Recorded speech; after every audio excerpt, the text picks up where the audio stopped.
اعوذ باللہ من الشیطان الرجیم بسم اللہ الرحمن الرحیم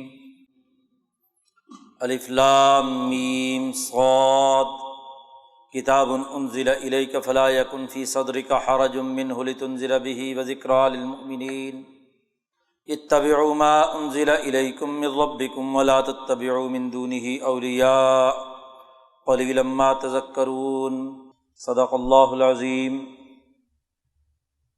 آج ہم نے سورۃ الاعراف مکمل طور پر سنی ہے۔ یہ سورت بھی مکی سورت ہے اور پچھلی سورتوں کے ساتھ اس کا ربط یہ ہے کہ اب تک کی سورتوں میں قرآن حکیم نے دنیا کی بڑی بڑی اقوام، مذاہب اور بڑے بر اعظموں پر بسنے والے افراد کے نظریات و افکار کا تحلیل و تجزیہ پیش کیا ہے، جن میں اسرائیلی تحریک، عربوں کے مختلف افکار و نظریات اور خاص طور پر ایرانیوں اور کسرائے ایران کی مذاہب سے تعلق رکھنے والے افراد اور اقوام کا تحلیل و تجزیہ تھا۔ اب اس صورت میں دنیا کی دیگر تمام اقوام کو مخاطب کیا گیا ہے، بقیہ اقوام عالم،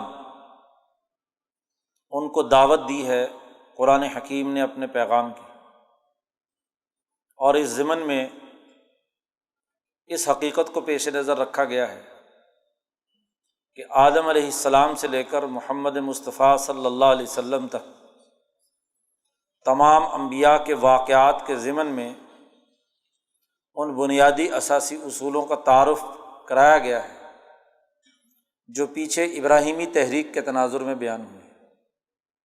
اب تک کی صورتوں میں آپ نے دیکھا کہ سوائے سورۃ البقرہ کے آغاز میں آدم علیہ السلام کے واقعے کے باقی کسی بھی نبی کا تفصیلی تذکرہ نہیں ہے، صرف ابراہیم علیہ السلام اور ابراہیم علیہ السلام کے بھی ابراہیمی تحریکی اصول فطرت، ان کا تذکرہ گزشتہ صورتوں میں کیا گیا ہے۔ اس صورت مبارکہ میں تفصیل کے ساتھ آدم علیہ السلام، نوح علیہ السلام، قوم عاد و ثمود، حضرت شعیب، اور پھر موسیٰ علیہ السلام، اور پھر محمد مصطفیٰ صلی اللہ علیہ وسلم کا تذکرہ کیا گیا ہے۔ یہ حقیقت واضح کرنے کے لیے کہ اب بین الاقوامی سطح پر واحد سچا پیغام کتاب مقدس قرآن حکیم کے علاوہ اور کچھ نہیں، اس لیے اس سورت کا آغاز بھی الف لام میم سے ہوتا ہے، اور الف لام میم کی حقیقت بیان کرتے ہوئے واضح کیا گیا تھا سورۃ البقرہ میں کہ یہ صورتوں کے نام ہیں۔ امام شاہ ولی اللہ دہلوی فرماتے ہیں کہ یہ اسماء الصور، صورتوں کے نام، اور دنیا میں نام اپنے مسمى کی حقیقت و معنویت پر دلالت کرتا ہے۔ پانی کا لفظ یہ اسم ہے، اس مسمى یا معنور پر دلالت کرتا ہے جس کو ہم پانی کہتے ہیں، تو لفظ کہتے ہی فوراً اس معنی کا مفہوم ہمارے دماغ میں آ جاتا ہے۔ اسی طرح الف لام میم سورت کا جو بنیادی موضوع ہے اس کی حقیقت کی نشاندہی کرتا ہے، یعنی غیب سے نازل ہونے والا وہ قرآنی نظام جس نے اس دنیا میں آ کر ایک متعین شکل اختیار کی اور یہاں کے فرسودہ نظاموں کو توڑ کر نیا نظام قائم کیا۔ تو آدم علیہ السلام سے لے کر رسول اللہ صلی اللہ علیہ وسلم تک انبیاء پر جتنے پیغامات الہیہ مختلف ادوار میں آئے، انہوں نے یہاں دنیا کے شیطانی اور طاغوتی نظاموں، ظالمانہ نظاموں کا خاتمہ کیا اور عدل و انصاف پر مبنی نظام قائم کیا۔ اس جگہ پر الف لام میم کے ساتھ لفظ صاد بھی ہے۔ صاد کا حرف امام شاہ ولی اللہ فرماتے ہیں کہ یہ روشنی اور چمک پر دلالت کرتا ہے، اور یہ روشنی اور چمک بھی ایک مخصوص، دراصل یہ مقامات انبیاء پر دلالت کرتا ہے۔ تو چونکہ اس صورت میں انبیاء علیہم السلام کے واقعات بھی بیان کیے گئے اور وہ انسانی تاریخ میں چمکتا ہوا ایک روشن کردار کی حیثیت رکھتے ہیں، اس لیے الف لام میم کے ساتھ صاد کا اضافہ بھی ہے۔ الف لام میم صاد، کتاب انزل الیک، یہ کتاب مقدس قرآن حکیم آپ کی طرف نازل کی گئی ہے۔ فلا یکن فی صدرک حرج منہ، آپ کے سینے میں اس سے کوئی تنگی نہیں ہونی چاہیے۔ لوگ مانتے ہیں یا نہیں مانتے، اس سے آپ کے سینے میں کوئی تنگی کا خیال نہیں ہونا چاہیے۔ یہ کتاب تو اس لیے نازل کی گئی ہے لتنذر بہ، تاکہ اس کے ذریعے سے آپ اپنے دور کے ان طاقتور اور ظالم لوگوں کو ڈرائیں۔ وذکریٰ للمؤمنین، اور یہ مسلمانوں کے لیے نصیحت۔ کتاب کے نزول کے دو مقصد بیان کیے گئے ہیں، ایک تو یہ کہ لتنذر بہ، اس کے ذریعے سے طاغوتی اور شیطانی قوتوں کو ڈرائیں، ظالم حکمرانوں، ملا اور مترف، جن کا تذکرہ قرآن حکیم نے یہاں تمام انبیاء کے واقعات میں بیان کیا ہے، انہیں ڈرائیں عذاب الہی سے، کہ اگر وہ ظلم سے باز نہ آئے تو دنیا میں بھی ان کے لیے عذاب ہے اور آخرت کا عذاب بھی ہے۔ وذکریٰ للمؤمنین، اور جو اس کتاب پر ایمان لانے والے ہیں ان کے لیے یہ نصیحت،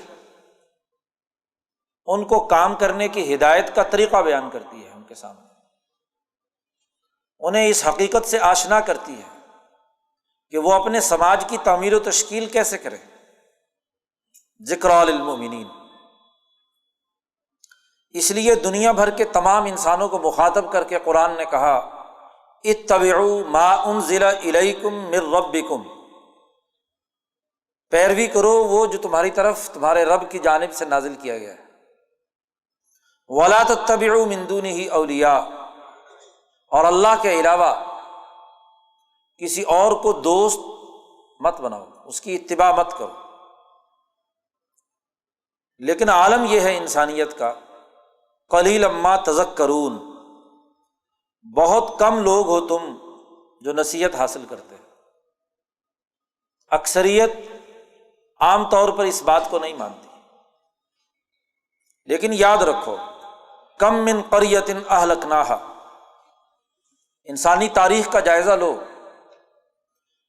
کہ اس پوری تاریخ میں آدم سے لے کر اب تک کتنی ہی بستیاں ہم نے تباہ و برباد کر دی۔ فجاءھا بأسنا بیاتا او ہم قائلون، اللہ کا عذاب ان پر اس وقت آیا جب وہ رات کو سوئے ہوئے تھے یا دوپہر کو قیلولہ کر رہے تھے۔ فما کان دعواہم اذ جاءہم بأسنا، جب بھی ہمارا عذاب ان پر آیا تو ان کا اس کے علاوہ اور کچھ دعویٰ نہیں تھا کہ وہ خود یہ کہتے تھے انا کنا ظالمین، بے شک ہم ہی ظالم ہیں۔ عذاب آتا ہے تو خود قومیں اعتراف کرتی ہیں کہ ہم نے ظلم کیا تھا۔ دنیا میں اللہ کا عذاب ظلم کی وجہ سے آتا ہے۔ جب بھی قومیں ظالم ہوں، ظلم و ستم فروغ پذیر ہو، تو عذاب الہی کی گرفت میں آتی ہے۔ عقیدے کی خرابی کی سزا تو موت کے بعد آتی ہے، لیکن دنیا میں فساد کا اثر دنیا کے اندر ظاہر ہوتا ہے۔ اسی لیے قرآن نے کہا دوسری جگہ پر کہ ہم نے کبھی اس بستی کو تباہ و برباد نہیں کیا جن کے لوگ اصلاح کرنے والے تھے۔ انہوں نے انسانیت کے لیے فساد کے بجائے انسانیت کے لیے امن، صلح اور صفائی کا کام کیا۔ ہم نے قوموں کو تبھی تباہ کیا جب وہ ظالم، فسادی، بد امنی، قتل و غارت گری میں مبتلا ہوئے۔ اور یاد رکھو قرآن کہتا ہے فَلَنَسْأَلَنَّ الَّذِينَ أُرْسِلَ إِلَيْهِمْ وَلَنَسْأَلَنَّ الْمُرْسَلِينَ، ہم ضرور ان سے بھی سوال کریں گے جن کی طرف پیغمبر بھیجے گئے، اور رسولوں سے بھی پوچھیں گے کہ انہوں نے یہ عدل و انصاف کا پیغام کس حد تک پہنچایا۔ فَلَنَقُصَّنَّ عَلَيْهِمْ بِعِلْمٍ وَمَا كُنَّا غَائِبِينَ، اگرچہ ہم ان سے غائب نہیں تھے، ہمیں معلوم تھا، لیکن پھر بھی سوال کریں گے، اور اس سوال کے مطابق سزا و جزا کا عمل ہوگا۔ پھر اس حقیقت کو بھی پیش نظر رکھیے کہ وَلَقَدْ مَكَّنَّاكُمْ فِي الْأَرْضِ وَجَعَلْنَا لَكُمْ فِيهَا مَعَائِشَ، کتاب مقدس قرآن حکیم کے نزول اور اس کی اتباع کی دعوت بطور فکر و فلسفے کے پہلے بیان کر دی گئی، اور اب سیاسی اور معاشی ان کی ذمہ داریوں کا تذکرہ قرآن نے یہاں پر کیا۔ ایک تو ہم نے آپ کے سامنے ایک سچا پیغام رکھا، فکر اور سوچ رکھی، اور دوسرا یہ کہ وَلَقَدْ مَكَّنَّاكُمْ فِي الْأَرْضِ، ہم نے تمہیں زمین میں حکومت اور سیاست کرنے کی طاقت اور قوت عنایت کی۔ قوم کی ترقی کے لیے ایک صالح فکر، ایک مستحکم سیاسی نظام اور ایک خوشحال معاشی نظام کی ضرورت ہوتی ہے۔ قرآن نے ان تینوں کا تذکرہ کیا۔ مکناکم فی الارض، یہ قرآن کی ایک اصطلاح ہے، کئی جگہ قرآن نے یہ لفظ استعمال کیا ہے، تمکین فی الارض، زمین میں مستحکم سیاسی حکومت کے قائم ہونے کے لیے جو لفظ قرآن استعمال کرتا ہے وہ مکناکم فی الارض، تمکین فی الارض، اور وجعلنا لکم فیہا معائش، اور ہم نے تمہارے لیے اس زمین میں معاشی وسائل رکھے، تمہاری معیشت کے بنیادی اساسی امور مقرر کر دیے کہ یہ وسائل ہیں، یہ اشیاء اور گڈز ہیں، اور یہ ان کے استعمالات کا طریقہ ہے۔ اکنامکس میں دو ہی باتوں سے بحث کی جاتی ہے کہ سوسائٹی کی احتیاجات کی تسکین کے لیے وسائل موجود، اور وہ وسائل افراد انسانی کی ضروریات اور احتیاجات کی تکمیل کے لیے استعمال کیے جائیں، دو ہی باتوں سے بحث کی جاتی ہے۔ تو قرآن نے کہا وَجَعَلْنَا لَكُمْ فِيهَا مَعَائِشَ، ہم نے اس کرۂ ارض پر تمہارے لیے وسائل معاش رکھے اور ان کے استعمال کا طریقہ سکھایا۔ قلیلا ما تشکرون، تم بہت کم شکر ادا کرتے ہو۔ کہ ایک بہترین نظریہ مستحکم سیاسی نظام قائم کرنے کے اصول اور طریقہ کار، خوشحال معاشی نظام بنانے کے معاشی وسائل، یہ تینوں چیزیں مہیا کر دیں۔ اب سماج کی تشکیل ان تین امور پر ہوتی ہے۔ تمام اقوام عالم کو قرآن نے مخاطب بنا کر کہا کہ ان تین امور پر تم انبیاء کی اتباع کرو، رسول اللہ کی اتباع کرو، قرآن کا جو پیغام نازل ہوا ہے اسے تسلیم کرو۔ قرآن نے پہلے رکوع میں یہ تین بنیادی باتیں بیان کر کے بین الاقوامی سطح پر انسانی سماج کی اساسیات کا تعین کر دیا، اور پھر دوسرے رکوع سے سب سے پہلے آدم علیہ السلام کا قصہ بیان کرنا شروع کیا ہے، اور اس میں بھی آدمیت کی خصوصیات واضح کی ہیں۔ قرآن کہتا ہے وَلَقَدْ خَلَقْنَاكُمْ، ہم نے تمہیں پیدا کیا، تخلیق سے آغاز کیا ہے، ثُمَّ صَوَّرْنَاكُمْ، اور پھر ہم نے تمہاری شکل و صورت بنائی، بغیر کسی مادے کے مادہ پیدا کیا، اور پھر اس مادے کے ارتقاء کے اگلے مراحل میں تمہاری تخلیق کی، اور تمہاری ہر فرد کی الگ الگ شکل و صورت پیدا کی۔ دنیا میں کسی ایک انسان کی شکل و صورت مکمل طور پر کسی دوسرے انسان کے ساتھ نہیں ملتی، اور نہیں تو لاکھوں کروڑوں اربوں خربوں انسانوں کے کم از کم انگلیوں کے نشانات ایک جیسے نہیں ہیں۔ یہ ایک بڑی واضح دلیل ہے۔ ہر انسان کی اپنی شناخت، اپنی ایک یونیک منفرد خصوصیت رکھی، خلقناکم ثم صورناکم۔ اور پھر یہی نہیں، ثم قلنا للملائکۃ اسجدوا لآدم، پھر ہم نے فرشتوں سے کہا کہ اس آدم کو سجدہ کرو۔ آدم علیہ السلام کی تخلیق دراصل قیامت تک آنے والے تمام انسانوں کی تخلیق تھی۔ آدم کے وجود میں کل انسانیت کے تمام پیدا ہونے والے افراد موجود تھے۔ اسی لیے اسی سورت کے آخر میں اللہ نے اس حقیقت کی نشاندہی بھی کی ہے کہ جب آدم علیہ السلام کی اولاد جتنی بھی قیامت تک پیدا ہونی تھی، اللہ نے آدم کی پشت پر ہاتھ پھیرا اور وہ تمام نسلیں جو قیامت تک پیدا ہونے والی تھی سب جمع ہو گئی۔ بخاری میں حدیث آتی ہے کہ اللہ نے خلق نسم بنیہ، آدم کی اولاد کے جتنے نسمیں ان کی ارواح تھیں وہ سب کی سب ظاہر کر دی، اور ان تمام سے پوچھا الست بربکم، کیا میں تمہارا رب نہیں؟ تو تمام انسانیت نے اقرار کیا تھا، قالوا بلا، ہاں تو ہمارا رب ہے۔ اسی سورت کے آخر میں آدم کے قصے کے ضمن میں، اس سورت کے اول میں بھی اور آخر میں بھی آدم کا قصہ بیان کیا ہے، جو دراصل آدمیت کی حقیقت بیان کرنے کے لیے ہے۔ تو آدم، اس کی بنیادی خصوصیات اور تقاضے کیا ہیں، اس نے کیا قول و قرار اللہ تبارک و تعالیٰ سے کیا ہے، اسے اس صورت میں اللہ تعالیٰ نے بیان کیا۔ اب آدم کو جب سجدہ کرنے کا حکم دیا تو دراصل کل انسانیت کے سامنے فرشتوں کو سجدہ کرنے کا حکم، قلنا للملائکۃ اسجدوا لآدم، یعنی یہ تمام فرشتے انسانوں کے مفاد کے لیے مسخر کر دیے گئے۔ ان کو حکم دیا گیا کہ یہ انسانیت جو کام بھی کرنا چاہے ان تمام امور کی انجام دہی میں تم نے ان کی مدد اور تعاون کرنا ہے۔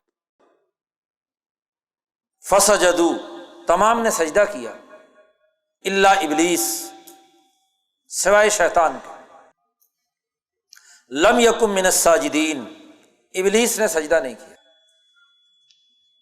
اور ابلیس کی حقیقت قرآن نے آگے بیان کی ہے کہ کان من الجن ففسق عن امر ربہ، اس کی اصل نسبت جنات سے اس کا تعلق تھا، وہ فرشتوں کی صف کا آدمی نہیں تھا، اس کا تخلیق کا دائرہ ہی الگ تھا۔ ففسق عن امر ربہ، اور اس نے اپنے رب کے حکم کی نافرمانی کی۔ اللہ نے پوچھا ما منعک اللہ تسجد اذ امرتک، میں نے تمہیں حکم دیا تھا کہ آدم کو سجدہ کرو، تو تمہیں کس چیز نے روک دیا سجدہ کرنے سے؟ قال، ابلیس کہتا ہے انا خیر منہ، میں اس انسان سے زیادہ بہتر ہوں۔ کیوں؟ دلیل کیا ہے؟ کہنے لگا خلقتنی من نار، تو نے مجھے آگ سے پیدا کیا ہے، وخلقتہ من طین، اور اسے تو نے مٹی سے پیدا کیا ہے۔ آگ مٹی سے زیادہ سر بلندی رکھتی ہے، جلتی ہے تو بلندی کی طرف اس کا رخ ہوتا ہے، اور مٹی کا رخ نیچے کی طرف ہوتا ہے۔ تو میں سر بلند ہوں، اسے مجھے سجدہ کرنا ہے یا مجھے اسے سجدہ کرنا ہے؟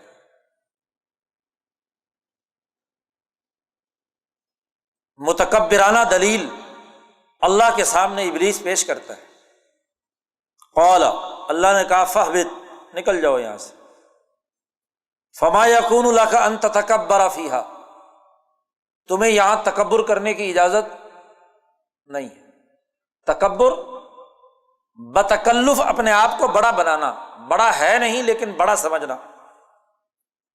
عربی جاننے والے جانتے ہیں کہ تکبر مصدر تکلف پر دلالت کرتا ہے، خود ساختہ بڑائی کا تصور، ایک تو واقعتاً حقیقت میں بڑائی ہے، کبر ہے تو ٹھیک ہے، لیکن اپنے آپ کو مصنوعی طور پر بڑا سمجھنا یہ تکبر۔ تو اللہ نے کہا فما یکون لک ان تتکبر فیہا، تجھے یہاں تکبر کرنے کی اجازت نہیں ہے، فخرج انک من الصاغرین، تو ذلیل اور رسوا لوگوں میں سے۔ قرآن نے یہاں یہ حقیقت بیان کی کہ آدم کا دشمن پہلے دن سے ہی ابلیس اور اس کی ذریت۔ ابلیس کا بنیادی تعلق انسانیت کے ساتھ دشمنی کا ہے، اور یہ آدم سے لے کر اب تک۔ اس لیے قرآن نے دوسری جگہ پر کہا کہ ان الشیطان لکم عدو، شیطان تمہارا دشمن ہے، فاتخذوہ عدوا، اور دشمن کو دشمن سمجھو۔ دشمن کو دوست سمجھنا یہ سب سے بڑی خرابی کی بات ہے۔ دشمن کو دودھ پلانا، سانپ کو پالنا، یہ ایسے ہی ہے جیسے اپنی موت کو دعوت دینا۔ تو جس کی فطرت میں ہی دشمنی شامل ہے، اس کے ساتھ دوستی کیسی؟ تو انسانیت کی فطرت، انسانیت کا بنیادی تقاضا اپنے دشمن کو پہچاننا ہے، اور دشمن بھی وہ جو خدا کے سامنے اکڑ کر باقاعدہ اس بات کا اعلان بھی کرتا ہے، قال فبما اغویتنی لأقعدن لهم صراطک المستقیم، میں ضرور اس انسان کے سیدھے راستے کے اندر بیٹھوں گا اور پھر اس کو روکنے کی کوشش کروں گا۔ ثم لآتینہم من بین ایدیہم، اللہ کو دھمکی لگا رہا ہے ابلیس کہ یہ مخلوق جس کو تو نے مجھے سجدہ کرنے کا کہا ہے، میں اس کے سامنے سے بھی آؤں گا، اس کے پیچھے سے بھی آؤں گا، وعن ایمانہم، دائیں طرف سے بھی آؤں گا، وعن شمائلہم، اور بائیں طرف سے بھی آؤں گا۔ اور اللہ کے سامنے دھمکی لگا کر کہتا ہے کہ ولا تجد اکثرہم شاکرین، اے خدا تو کبھی ان انسانوں میں سے اکثر کو شکر گزار نہیں پائے گا، یہ ناشکر ہی رہے۔ ان کو جو تو نے عزت دی ہے، یہ عزت ان کو راس نہیں آنے کی، ان کی اکثریت میرے ہتھے چڑھے گی اور وہ تیری مخالف ہوگی۔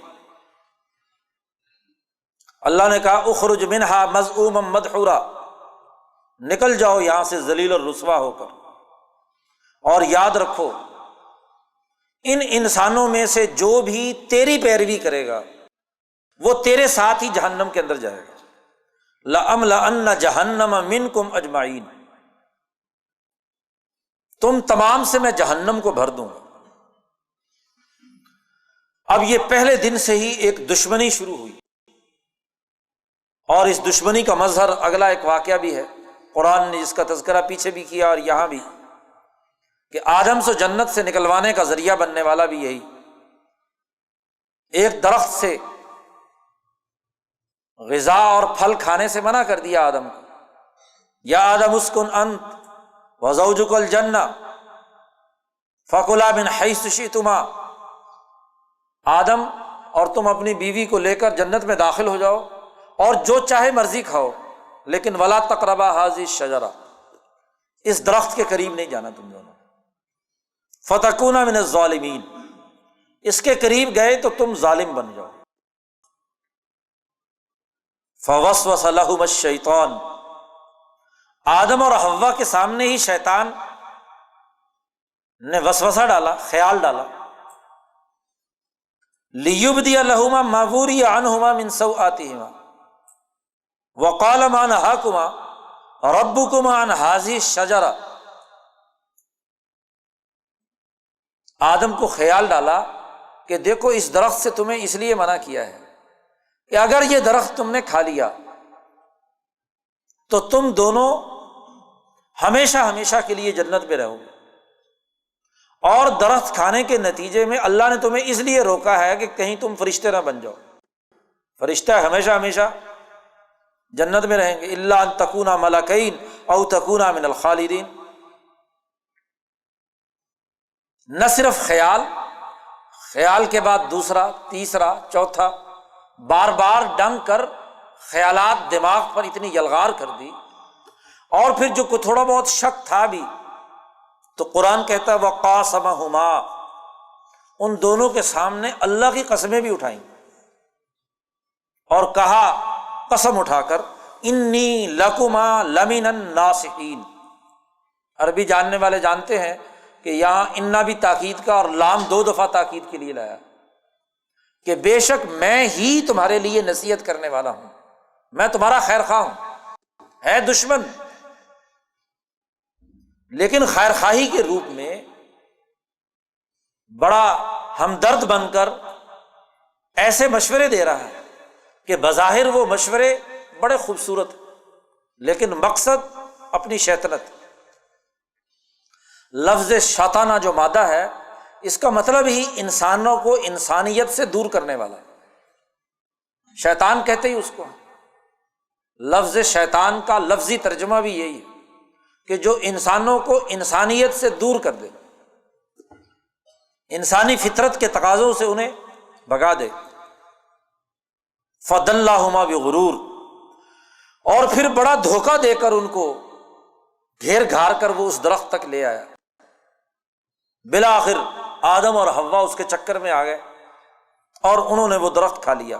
فَلَمَّا ذَاقَا الشَّجَرَةَ بَدَتْ لَهُمَا سَوْآتُهُمَا وَطَفِقَا يَخْصِفَانِ عَلَيْهِمَا مِن وَرَقِ الْجَنَّةِ وَنَادَاهُمَا رَبُّهُمَا أَلَمْ أَنْهَكُمَا عَنْ تِلْكُمَا الشَّجَرَةِ، اللہ نے پکار کر کہا آدم اور حوا سے کہ کیا میں نے تمہیں منع نہیں کیا تھا کہ اس درخت کے قریب مت جانا، اور میں نے تمہیں یہ بات پہلے دن نہیں بتلا دی تھی اقل لکما ان الشیطان لکما عدو مبین، کہ یہ شیطان تمہارا واضح دشمن ہے، دھوکہ دے گا تمہیں۔ آدم علیہ السلام کو ایک حکم دیا اور انہوں نے اس حکم کی خلاف ورزی ان سے ہو گئی۔ شیطان کو بھی ایک حکم دیا کہ آدم کو سجدہ کرو، اور اس نے بھی وہ حکم نہیں مانا۔ لیکن فرق ہے آدم میں اور شیطان میں۔ شیطان سے جب اللہ نے پوچھا کہ تم نے یہ خلاف ورزی کیوں کی، تو منطقی دلائل دے رہا ہے کہ میں اس سے بالا تر ہوں، اور مجھے تو نے آگ سے پیدا کیا، اسے مٹی سے پیدا کیا۔ جبکہ آدم سے جب اللہ نے پوچھا کہ تم نے میرے حکم کی خلاف ورزی کیوں کی، تو آدم نے کہا ربنا ظلمنا انفسنا وان لم تغفر لنا وترحمنا لنکونن من الخاسرین، اے اللہ ہم نے بڑا ظلم کیا اپنے اوپر، غلطی ہوئی، انسان غلطی سے سیکھتا ہے، آئندہ اس شیطان کے چکر میں ہم نہیں آئیں گے، اب اگر تو نے ہمیں معاف نہ کیا تو ہم خسارے میں پڑ جائیں۔ قال اهبطوا بعضكم لبعض عدو، اللہ نے کہا غلطی ہو یا کچھ، غلطی تو ہو گئی، اور اس غلطی کی سزا یہ ہے کہ چلو زمین میں، تم جنت میں رہنے کے قابل نہیں ہو۔ اہبطوا بعضکم لبعض عدو، غلطی معافی تو ہو گئی لیکن جرم تو برقرار ہے۔ دنیا میں جرم ہو جانے کے بعد جرم کو کوئی طاقت ختم نہیں کر سکتی، سزا میں البتہ تخفیف ہو سکتی ہے۔ آج بھی دنیا بھر کے قوانین میں صدر مملکت سزا میں تخفیف کر سکتا ہے لیکن جرم کو سرے سے مٹا نہیں سکتا، تو جرم تو سرزد ہو چکا ہے، اور اس جرم کے نتیجے میں جو سزا آنی چاہیے تھی وہ سزا نہیں ملی، لیکن جرم کی وجہ سے جو تنزلی ہونی تھی وہ ہو گئی، اس لیے حکم دیا نیچے چلے جاؤ۔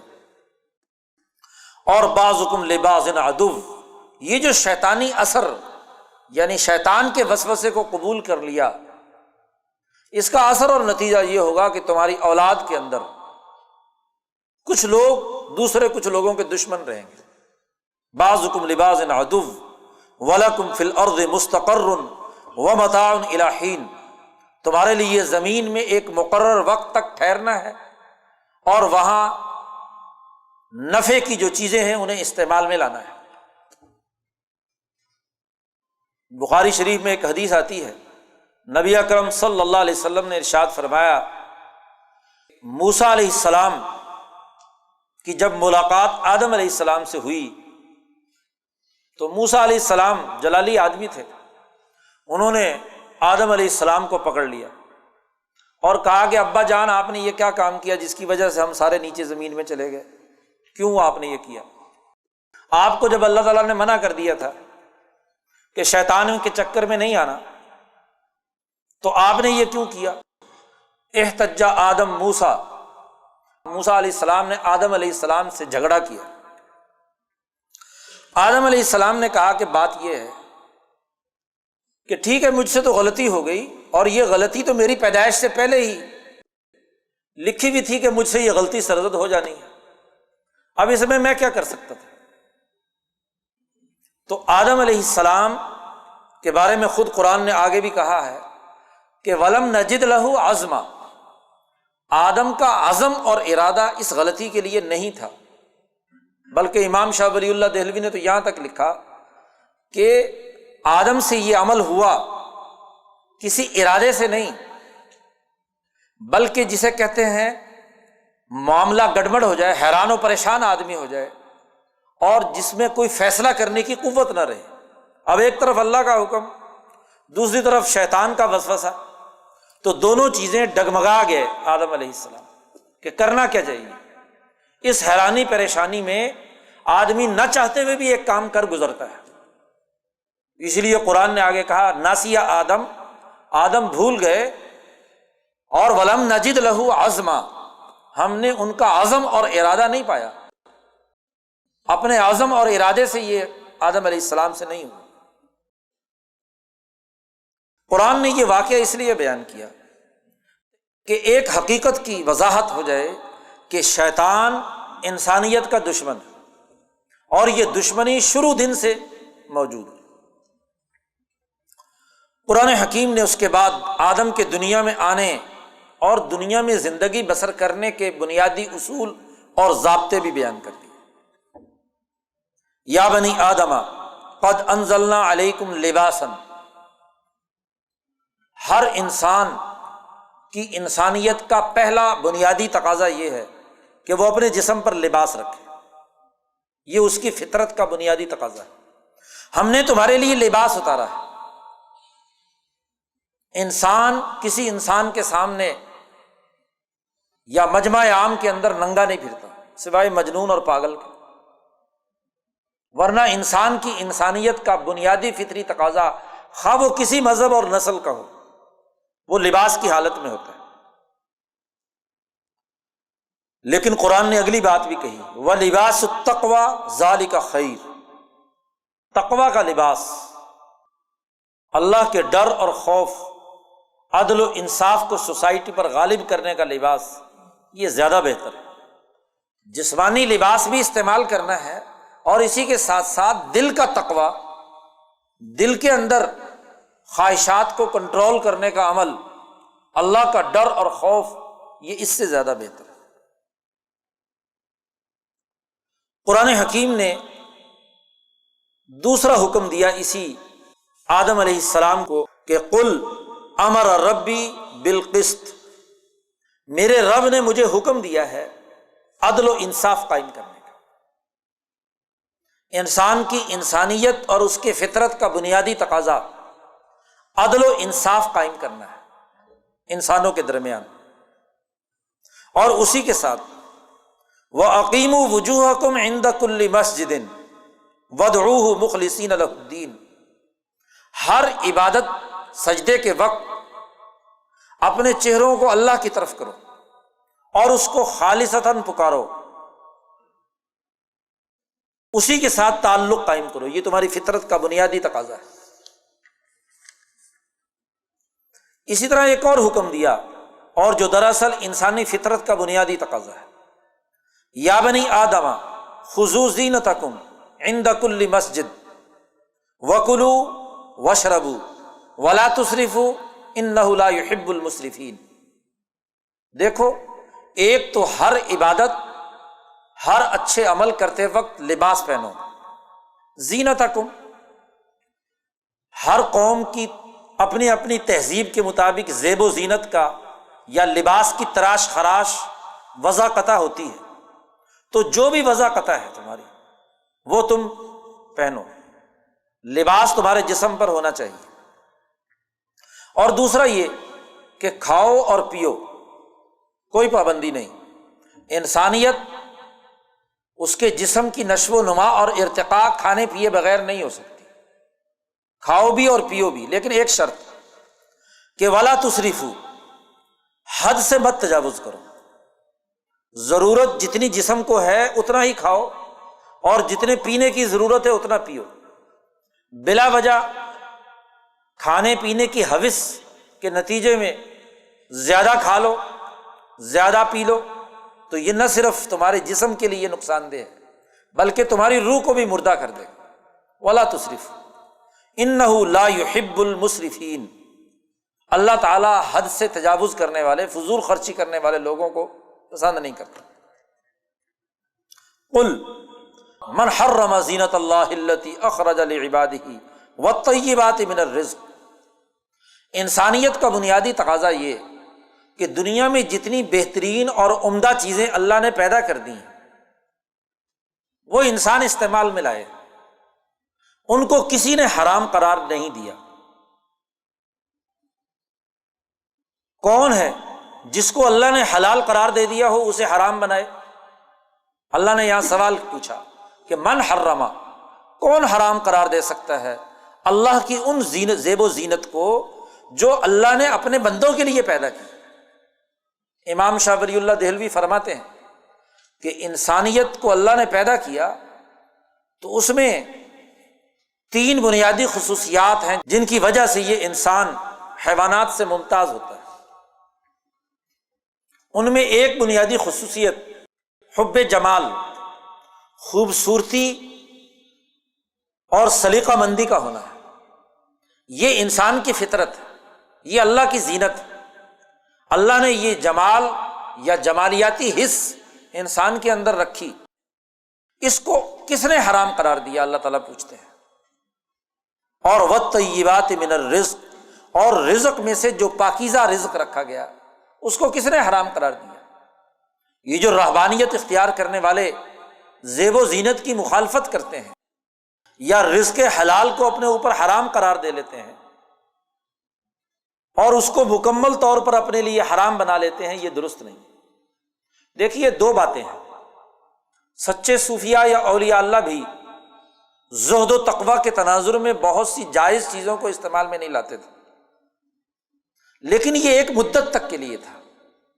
جب انسان تربیت حاصل کرتا ہے تو تربیت کے زمانے میں ایک وقت ایسا آتا ہے کہ ان چیزوں کی محبت کو ختم کرنے کے لیے ان سے علیحدگی اختیار کرنی پڑتی ہے۔ ایک آدمی جب امتحانات کے موسم میں ہوتا ہے، امتحان سر پر ہوں سالانہ، اور خاص طور پر یہ ڈاکٹر لوگ، انجینئر لوگ، آخری جب سالانہ امتحان ہوتے ہیں تو ہر چیز کا ہوش ختم، کھانا پینا لباس ہر چیز، بس ساری رات پڑھیں گے، کمرے میں بند ہو جائیں گے، نہ کسی سے بات کرنا، نہ کسی شادی میں آنا، نہ کہیں اور ادھر ادھر، ساری مصروفیات ختم۔ اب اس کا مطلب یہ کہ یہ اللہ لوگ ہو گیا؟ نہیں، وہ ایک مقصد کے لیے 2 4 5 مہینے کی جو آخری یا امتحان کا عرصہ ہے اس میں اس نے تمام دنیا بھر کی جھمگھٹے ختم کر دیے اس نے، اور اپنے دماغ کو صرف اپنی کتابوں اور اپنے امتحان کے اوپر فوکس کر لیا۔ ایسے ہی اولیاء اللہ، خود نبی اکرم صلی اللہ علیہ وسلم نے غار حرا میں نبوت کے نزول سے پہلے 6 مہینے تک غار میں چلے جاتے اور ستو پی کر گزارا کرتے، یکسوئی اختیار کرتے۔ تو مقصد کیا تھا کہ دل و دماغ کو یکسو بنا کر ذات باری تعالیٰ کی طرف اتنا اس کو اس مرکز کے ساتھ اپنا ارتکاز قائم کر لیا کہ بالآخر وہی نازل ہو گئی۔ تو ایسے ہی یہ بڑے بڑے صوفیاء کے جو مجاہدات ہیں، اب اپنی اپنی استعداد کے مطابق مجاہدات ہیں۔ حضرت پیران پیر غوث العظم حضرت شاہ عبد القادر جیلانی نے 7-8 سال تک مجاہدات کیے۔ حضرت خواجہ معین الدین اجمیری کے مجاہدات بہت طویل زمانے تک ہیں۔ حضرت بابا فرید گنج شکر نے تو بہت مصیبتیں اور مشقتیں برداشت کی ہیں۔ تو یہ مصیبتیں مشقتیں ایک مدت تک کے لیے ہے۔ جب وہ ان تمام مراحل سے تمام گزر گئے تو اس کے بعد وہ تمام چیزیں جائز ہیں اور حلال ہیں۔ اب ان کو مستقل طور پر انسانیت کے لیے قانون نہیں بنایا جا سکتا کہ جناب یہ تمام چیزیں استعمال نہیں کی جا سکتی۔ قرآن کہتا ہے قل ہی للذین آمنوا فی الحیات الدنیا، یہ دنیا کی زندگی میں ہم نے مسلمانوں کے لیے پیدا کی ہیں تمام چیزیں، یہ اچھے لباس، اچھا کھانا پینا، للذین آمنوا فی الحیات الدنیا، اور پھر خالصۃ یوم القیامہ، دنیا میں تو یہ مومنین کے لیے بھی ہے اور دوسرے انسان کو بھی مل سکتی ہیں، لیکن خالصۃ یوم القیامہ، قیامت کے دن صرف مسلمانوں کے لیے۔ کذالک نفصل الآیات لقوم یعلمون، ایسے ہی ہم تفصیل کے ساتھ احکامات بیان کرتے ہیں اس قوم کے لیے جو علم حاصل کرنا چاہتی ہے، جو جاننا چاہتی ہے کہ اصل حقیقت کیا ہے، دین کی بنیادی تعلیمات کیا ہیں، جو کا علم حاصل کرنا چاہتی ہے، ان کے سامنے ہم تفصیل سے یہ بات بیان کریں۔ آدمیت ہی کی ایک خصوصیت اور بیان کریں، قل انما حرم ربی الفواحش ما ظہر منها وما بطن، یہ زیب و زینت تو حرام نہیں کی، یہ اچھا لباس پہننا، اچھا کھانا پینا، یہ حرام نہیں قرار دیا گیا۔ حرام جو چیز قرار دی گئی ہے وہ یہ ہے کہ میرے رب نے حرام قرار دیا ہے الفواحش ما ظہر منها وما بطن، ہر وہ عمل جو سماجی معاہدات کو توڑے، مرد اور عورت کے تعلق میں دراڑ پیدا کرے، خرید و فروخت اور لین دین کے معاہدے کے اندر بد نظمی اور لوٹ کسوٹ پیدا کرے، قومی اور بین الاقوامی نظام میں سیاسی عدم استحکام اور معاشی بھوک و افلاس پیدا کرے، یہ فواحش ما ظہر منها وما بطن، ظاہری طور پر ہو یا خفیہ طور پر ان تمام سماجی معاہدات کو توڑا جائے، ان کو میرے رب نے حرام قرار دیا ہے۔ والاسم، بر کی ضد الاسم، اسم کو حرام قرار دیا ہے۔ والبغی، بغیر الحق، ناحق ظلم کرنا، چڑھ دوڑنا دوسروں پر، دوسرے انسانوں پر غلبہ پا لینا، اسی کو بغاوت کہا جاتا ہے۔ اللہ نے یہ حرام قرار دیا ہے۔ ایسے ہی اللہ نے یہ بھی حرام قرار دیا ہے کہ ان تشرکوا باللہ، کہ اللہ کے ساتھ تم شریک ٹھہراؤ کسی کو، ما لم ینزل بہ سلطانا، جس پر اللہ نے کوئی دلیل بھی نہیں اتاری۔ یہ چیزیں اللہ تعالیٰ نے حرام قرار دی ہیں۔ یہ لباس اور کھانے پینے کی چیزوں کی حرمت کی بات نہیں ہے۔ قرآن حکیم نے کہا یہ بات بھی سن لو، وَلِكُلِّ أُمَّةٍ أَجَلٌ، دنیا میں ہر امت اور ہر قوم کی بھی ایک مدت ہوتی ہے، اس کے عروج اور ترقی کی بھی ایک عمر ہوتی ہے۔ فَإِذَا جَاءَ أَجَلُهُمْ، جب اس کی وہ مدت مکمل ہو جاتی ہے تو لَا يَسْتَأْخِرُونَ سَاعَةً وَلَا يَسْتَقْدِمُونَ، ایک گھڑی نہ آگے نہ پیچھے، کچھ نہیں ہو سکتا۔ اس مدت کے وقت کے مکمل ہوتے ہی ہر فرد، ہر قوم، ہر امت، ہر جماعت، اس کا خاتمہ اس دنیا سے ہو جاتا ہے۔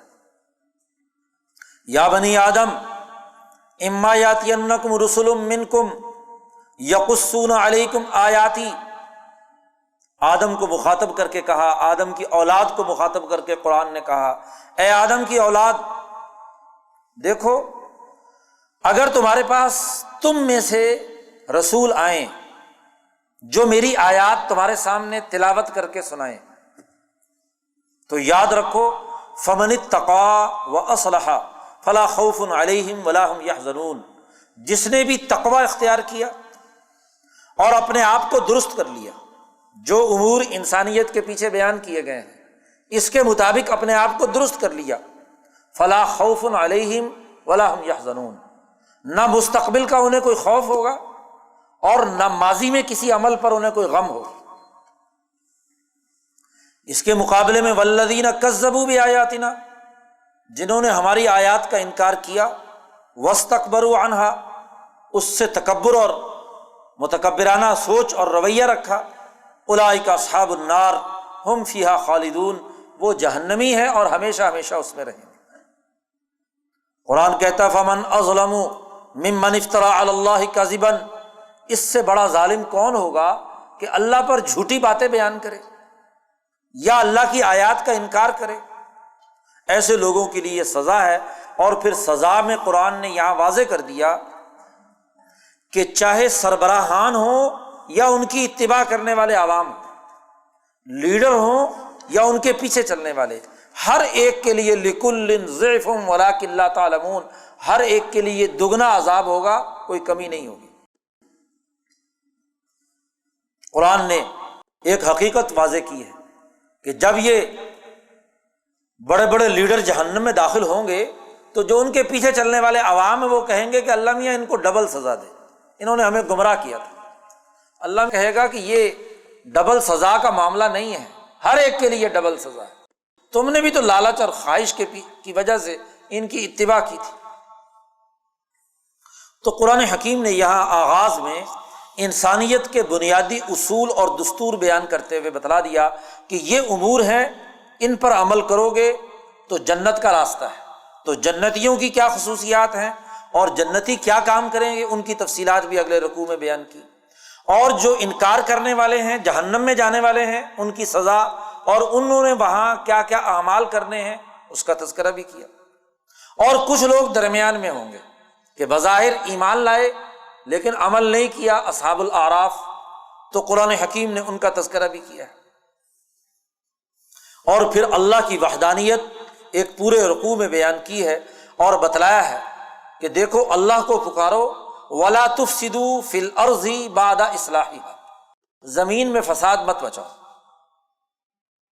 یہ فساد دراصل عذاب کا باعث ہے۔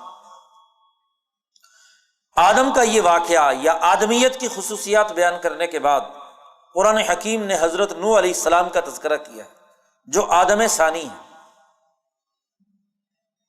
آدم کے بعد نوح علیہ السلام تک کا پہلا دور انسانیت کا وہ اہم ترین دور ہے جس میں انسانیت کے بنیادی اساسی امور متعین ہوئے ہیں۔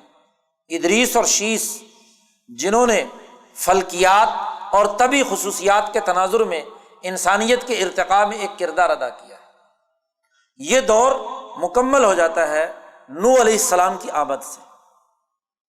نوح علیہ السلام کی آمد پر 80 آدمی کے قریب بچتے ہیں انسانوں میں سے، اور باقی تمام انسانیت کا بیج ختم کر دیا جاتا ہے، اس لیے کہ وہ انسانیت کے دائرے سے نکل کر شیطانیت کے دائرے میں داخل ہو کر ان کی شکلیں، نسلیں، بلکہ ان کے اندر کا وجود تک مسخ ہو گیا۔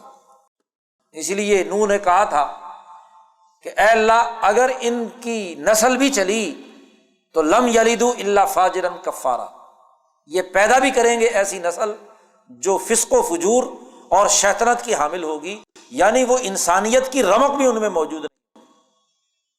اس لیے آدمیت کا نیا دور شروع ہوا ہے نوح علیہ السلام سے۔ قرآن کہتا ہے لقد ارسلنا نوحا الی قومہ فقال یا قوم اعبدوا اللہ ما لکم من الہ غیرہ، انہوں نے آ کر بھی یہی دعوت دی کہ اے میری قوم اللہ کی عبادت کرو اور اللہ کے علاوہ کوئی اور خدا نہیں۔ یہاں سے قرآن حکیم نے نوح علیہ السلام کا تذکرہ شروع کیا ہے، اور رسولوں میں سے پہلے رسول نوح علیہ السلام ہے۔ رسالت کا آغاز نوح علیہ السلام سے ہوتا ہے، کیونکہ کفر اور شرک کی ایک مستقل جماعت سب سے پہلے نوح علیہ السلام کے مقابلے پر ان کی قوم کی صورت میں موجود تھی۔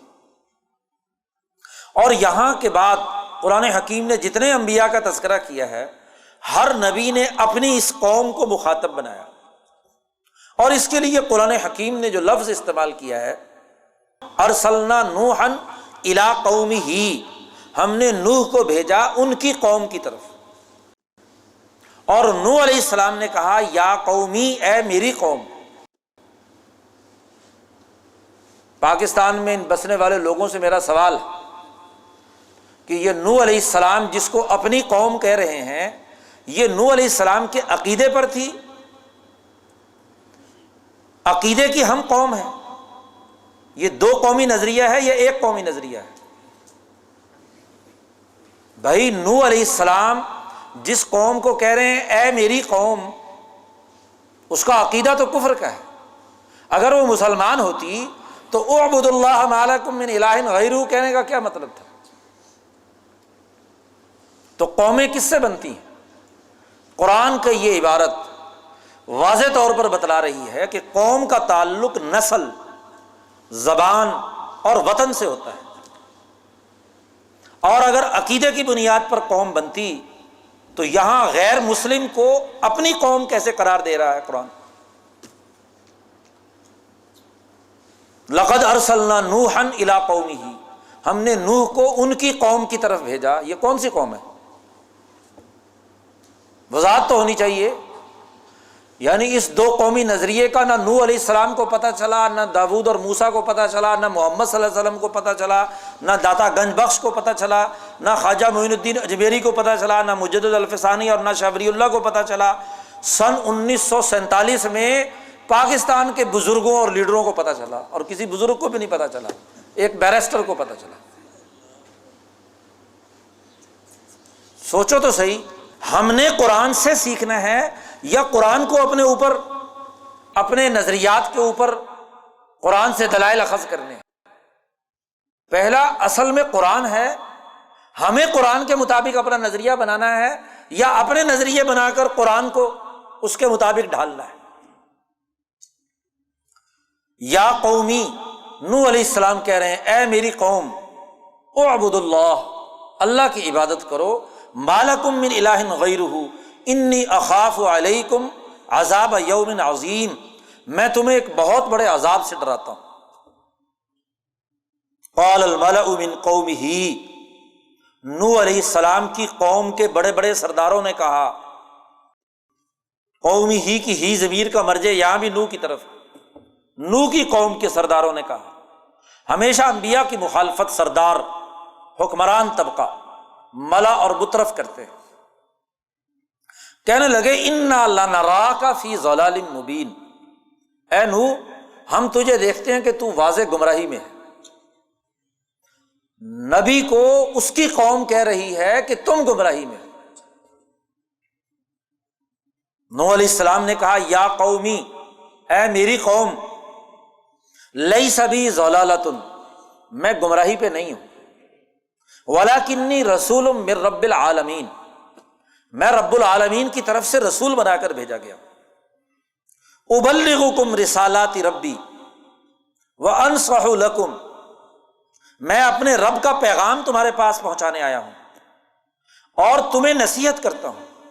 وَأَعْلَمُ مِنَ اللَّهِ مَا لَا تَعْلَمُونَ، اور میں اللہ کی جانب سے ایسی بات جانتا ہوں جو تم نہیں جانتے۔ کہنے لگے اَوَعَجِبْتُمْ أَنْ جَاءَكُمْ ذِكْرٌ مِّن رَبِّكُمْ عَلَىٰ رَجُلٍ مِّنْكُمْ، بڑے تعجب کی بات ہے کہ تمہارے میں سے ہی ایک آدمی اپنے آپ کو اللہ کا فرستادہ کہتا ہے اور یہ کہتا ہے کہ میں تمہیں ڈرانے کے لیے آیا ہوں اور تمہارے تقوی اور تم پر رحم کرنے کے لیے آیا ہوں۔ قرآن کہتا فَكَذَّبُوهُ، انہوں نے نوح علیہ السلام کا انکار کیا۔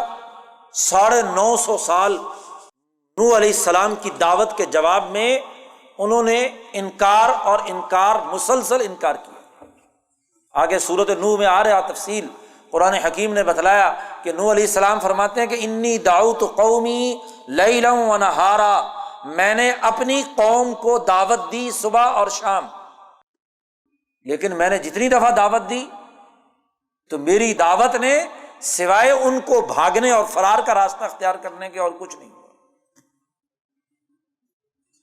قرآن حکیم کہتا ہے اس کے نتیجے میں ہم نے نوح علیہ السلام اور ان کے ساتھ جو لوگ ایمان لانے والے 80 لوگ تھے کشتی میں، انہیں بچا لیا، اور وَأَغْرَقْنَا الَّذِينَ كَذَّبُوا بِآيَاتِنَا، اور باقی تمام کو غرق کر دیا۔ إِنَّهُمْ كَانُوا قَوْمًا عَمِينَ، وہ ایک اندھی قوم تھی اور اس کی سزا یہی تھی۔ قرآن حکیم نے اگلا واقعہ بیان کیا، نوح کے بعد جو نبی آئے وہ ہود علیہ السلام، وَإِلَىٰ عَادٍ أَخَاهُمْ هُودًا، قوم عاد کی طرف ان کے بھائی ہود کو بھیجا۔ یہ بھائی مذہب کی بنیاد پر تھے؟ نسل کی بنیاد پر تھے۔ اخاہم ہودا، اور انہوں نے بھی کیا کہا، یا قومی اعبدوا اللہ ما لکم من الہ غیرہ، اے میری قوم اللہ کی عبادت کرو اور اللہ کے علاوہ کوئی اور خدا نہیں۔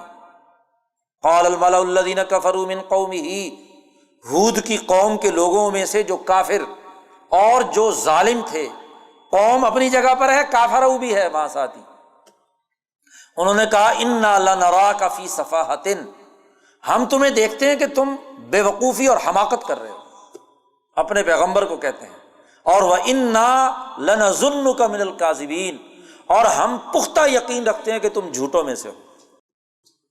قَالَ يَا قَوْمِ، ہود علیہ السلام نے کہا اے میری قوم، لَيْسَ بِي صَفَاحَةٌ، میرے اندر حماقت نہیں ہے، میں بے وقوفی کی باتیں بیان نہیں کر رہا، وَلَكِنِّي رَسُولٌ مِّن رَبِّ الْعَالَمِينَ، میں تو رب العالمین کی جانب سے رسول ہوں، اور أُبَلِّغُكُمْ رِسَالَاتِ رَبِّي، میں تو اپنے رب کا پیغام تم تک پہنچاتا ہوں، اور وَأَنَا لَكُمْ نَاصِحٌ أَمِينٌ، میں تمہارا خیر خواہ اور انتہائی امانت اور دیانت کے ساتھ پورا پیغام پہنچانے۔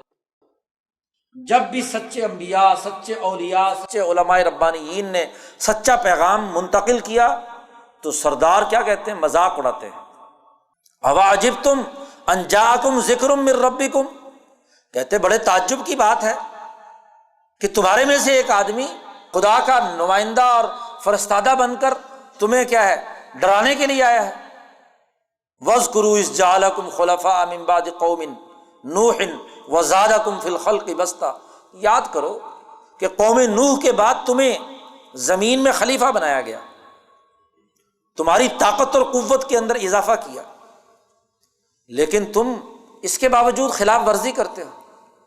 قال قد وقع علیکم من ربکم رجس وغضب، تم پر اب تمہارے رب کا عذاب آ کر رہے گا، اور یہی ہوا۔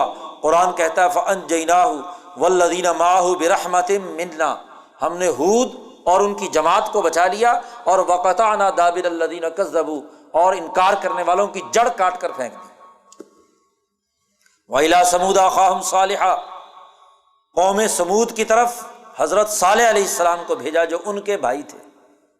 قال یا قومی، وہاں بھی ہر جگہ جملہ یہی آ رہا ہے، اے میری قوم اعبدوا اللہ ما لکم من الہ غیرہ قد جاءتکم بینۃ من ربکم، تمہارے رب کا واضح پیغام تمہارے سامنے آیا ہے، اس پر عمل کرو۔ لیکن انہوں نے بھی یہ بات نہیں مانی۔ قال الملأ الذین استکبروا من قومہ، متکبر لوگوں نے، وہ ان کمزور لوگوں کو جو ایمان لائے تھے صالح علیہ السلام پر، ان کا مذاق اڑانا شروع کیا۔ تو قرآن حکیم نے اس کی سزا کا بھی ذکر کیا، فَأَخَذَتْهُمُ الرَّجْفَةُ فَأَصْبَحُوا فِي دَارِهِمْ جَاثِمِينَ، زلزلہ آیا اور اس نے ان تمام کو کیا ہے، تہس نہس کر دیا۔ قرآن کہتا ہے فَتَوَلَّىٰ عَنْهُمْ وَقَالَ يَا قَوْمِ لَقَدْ أَبْلَغْتُكُمْ رِسَالَةَ رَبِّي وَنَصَحْتُ لَكُمْ وَلَٰكِن لَّا تُحِبُّونَ النَّاصِحِينَ، پیغمبر نے کہا میں تمہیں نصیحت کرنے آیا تھا لیکن تم نے نصیحت قبول نہیں کی۔ قوم لوط کا تذکرہ کیا، وَلُوطًا إِذْ قَالَ لِقَوْمِهِ، لوط علیہ السلام نے جب اپنی قوم سے کہا أَتَأْتُونَ الْفَاحِشَةَ، ایسا برا تم کام کرتے ہو کہ مَا سَبَقَكُم بِهَا مِنْ أَحَدٍ مِّنَ الْعَالَمِينَ، کسی نے جہان والوں میں سے کسی نے یہ حرکت نہیں کی جو تم کرتے ہو۔ إِنَّكُمْ لَتَأْتُونَ الرِّجَالَ شَهْوَةً مِّن دُونِ النِّسَاءِ، عورتوں کو چھوڑ کر مردوں کے ساتھ شہوت کا معاملہ کرتے ہو، تعلق قائم کرتے ہو۔ بل انتم قوم مسرفون، آگے سے کیا کہتے ہیں؟ کہتے ہیں یہ بڑے پاک لوگ آئے ہیں، اخرجوہم من قریتکم انہم اناس یتطہرون، یہ بڑے پاکیزہ لوگ ہیں، ان کو بستی سے نکال دو۔ اللہ نے اس پر بھی سزا دی، فانجیناہ واہلہ، انہیں تمام کو نجات دی اور باقی تمام کو سزا دی، پتھر کی بارش برسائی اور ختم۔ وَإِلَىٰ مَدْيَنَ أَخَاهُمْ شُعَيْبًا، قوم مدین کی طرف ہم نے شعیب علیہ السلام کو بھیجا، ان کے بھائی، انہوں نے بھی آ کر کہا یا قومی اعبدوا اللہ ما لکم من الہ غیرہ، اے میری قوم اللہ کی عبادت کرو، اللہ کے علاوہ کوئی اور خدا نہیں۔ قوم مدین ایک شہر ہے جو تجارتی ہے، کاروبار اور لین دین کا عمل ہے، لیکن ان کی بددیانتی یہ ہے کہ کم تولتے ہیں، کم ناپتے ہیں۔ طاقتور بڑے بڑے تاجر سردار جب انہیں کچھ دینا ہوتا ہے تو تھوڑا دیتے ہیں، غریب آدمی آگے سے بول نہیں سکتا، جب اس سے لیتے ہیں تو زیادہ لے لیتے ہیں۔ تو شعیب علیہ السلام نے کہا اوفوا الکیل والمیزان، پورا تولو، اور ولا تبخسوا الناس اشیاءہم، لوگوں کی چیزوں میں کمی مت کرو، اور ولا تفسدوا فی الارض بعد اصلاحها، اور زمین میں فساد مت بچاؤ۔ معاشی استحصال یہ فساد فی الارض، زمین کے اندر فساد ہے، خرابی پیدا کرنا ہے۔ قرآن حکیم کہتا ہے کہ جب یہ دعوت دی حضرت شعیب علیہ السلام نے تو قال الملأ الذین استکبروا من قومہ، ان کی قوم کے بڑے بڑے ملا، سردار، متکبرین نے کہا لنخرجنک یا شعیب،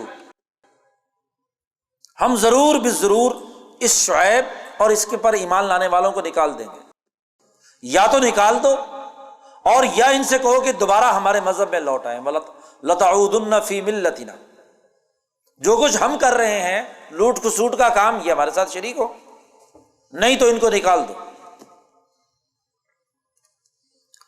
وقال الملأ الذین کفروا من قومہ لئن اتبعتم شعیبا، یہاں تک دھمکی دی کہ اگر لوگوں تم نے شعیب کی اتباع کی تو تم خسارے میں ہو۔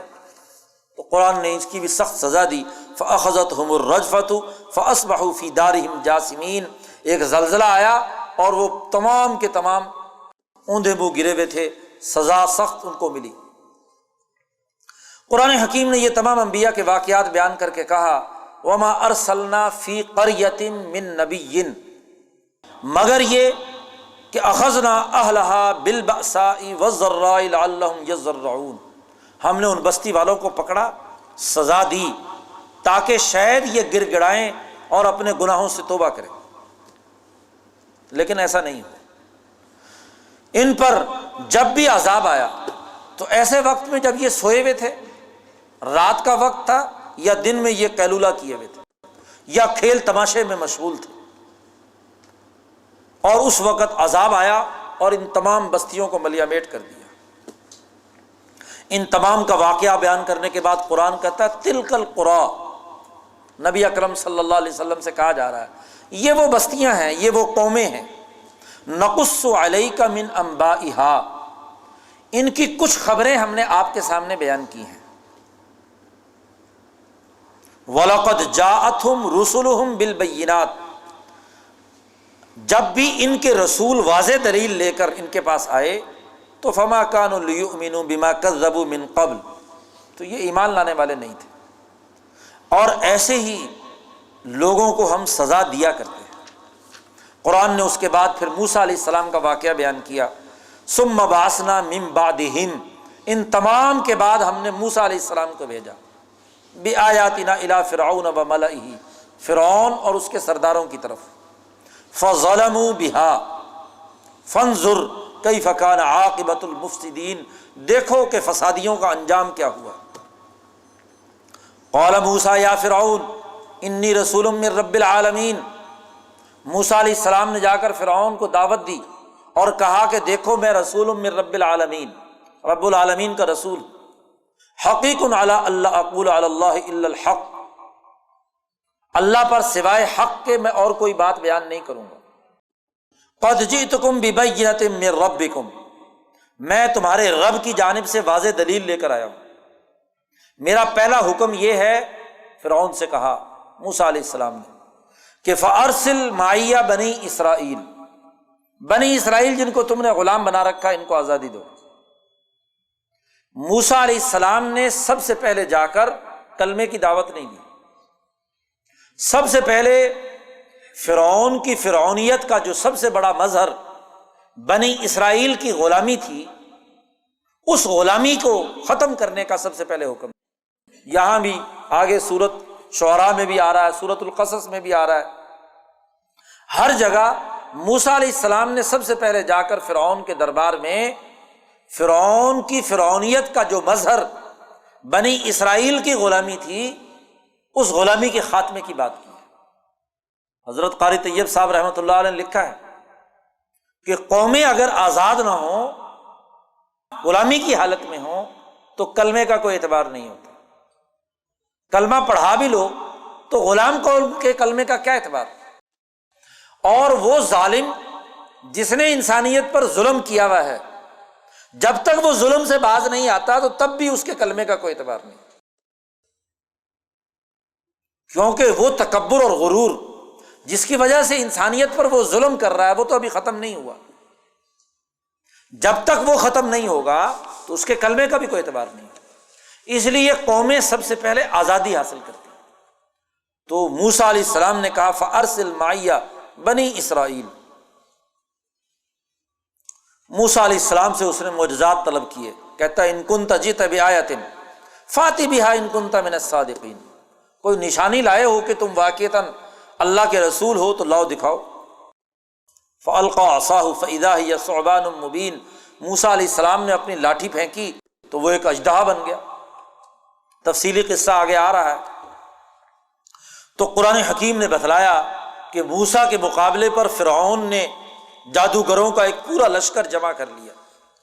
وجاء السحرۃ فرعون، سارے جادوگر فرعون کے پاس پہنچے تو قالوا، کہنے لگے ان لنا لاجرا ان کنا نحن الغالبین، ہمارا معاوضہ طے کرو۔ سرمایہ پرست معاشرے میں کوئی کام بغیر معاوضے کے، بغیر سرمایہ کے لالچ کے نہیں ہوتا۔ جادوگروں نے فرعون سے کہا کہ بھئی تم خدمت لینا چاہتے ہو تو ہمارا معاوضہ بتاؤ۔ اس نے کہا ہاں نعم وَإِنَّكُمْ لَمِنَ الْمُقَرَّبِينَ، نہ صرف معاوضہ ہوگا بلکہ تم میرے دربار کے سب سے بڑے مقرب بن جاؤ گے۔ موسیٰ علیہ السلام سے جب مقابلہ شروع ہوتا ہے اور وہ لاٹھی جو حقیقت میں اژدہا بن کر ان کے پورے جادو کو توڑ پھوڑ دیتی ہے، قرآن حکیم کہتا ہے اس کے نتیجے میں فَوَقَعَ الْحَقُّ وَبَطَلَ مَا كَانُوا يَعْمَلُونَ، حق ثابت ہو گیا اور جو کچھ وہ انہوں نے جادوگری کا کرتب دکھایا تھا وہ سب ختم ہو گیا۔ غلبوا ہنالک، مغلوب ہو گئے وہ جادوگر اور ذلیل اور رسوا ہو کر لوٹے۔ اب جادوگروں نے دیکھا کہ جادو کا یہ ایک عمل نہیں ہوتا، یہ ضرور سچا نبی ہے، اس لیے وَأُلْقِيَ السَّحَرَةُ ساجدین، سب جادوگر موسیٰ علیہ السلام کے سامنے سجدہ ریز ہو گئے، کہنے لگے آمنا برب العالمین، رب موسیٰ و ہارون، موسیٰ اور ہارون کے رب پر ہم ایمان لائے۔ فرعون کو تو آگ لگ گئی، اس نے کہا عجیب بات ہے، جو لڑنے والی میری فوج تھی وہی کیا ہے، شکست کھا کر موسیٰ اور ہارون پر ایمان لے آئی، ان کی پارٹی میں شامل ہو گئی۔ کہنے لگا ان ھذا لمکر مکرتموہ، یہ تم نے بڑی گہری سازش میرے ساتھ کھیلی ہے، تم سارے اکٹھے ہوئے ہوئے تھے۔ مکرتموہ فی المدینہ لتخرجوا منہا اہلہا، دلیل کچھ نہ ہو تو عوام کو بے وقوف بنانے کے لیے کہ ان عوام کو تم عوام دشمن ہو اور ان کو یہاں سے نکالنے کے لیے تم سب نے کیا ہے یہ ترکیب لڑائی ہے، اور یہ موسیٰ جو ہے تمہارا بڑا جادوگر ہے اور تم سارے اس کے چھوٹے چھوٹے۔ سزائیں دینا شروع کی، دھمکیاں لگائیں۔ قرآن کہتا ہے کہ وما تنقم منا الا ان آمنا بآیات ربنا لما جاءتنا ربنا افرغ علینا صبرا وتوفنا مسلمین۔ ان جادوگروں جن کے دلوں پر ایمان اثر کر چکا، انہوں نے کہا کہ تم ہم سے اس لیے انتقام لینا چاہتے ہو کہ ہم ایمان لے آئے، اور اللہ سے دعا مانگی کہ اے اللہ ہمیں صبر و استقامت نصیب فرما۔ وقال الملأ من قوم فرعون اتذر موسیٰ وقومہ لیفسدوا فی الارض، اب فرعون اور اس کے درباریوں نے مشورہ کیا اور فرعون سے کہا کہ یہ موسیٰ کو فساد مچانے کے لیے تم نے دنیا میں چھوڑ رکھا ہے، ان کو اسی طرح رہنے دیا جائے؟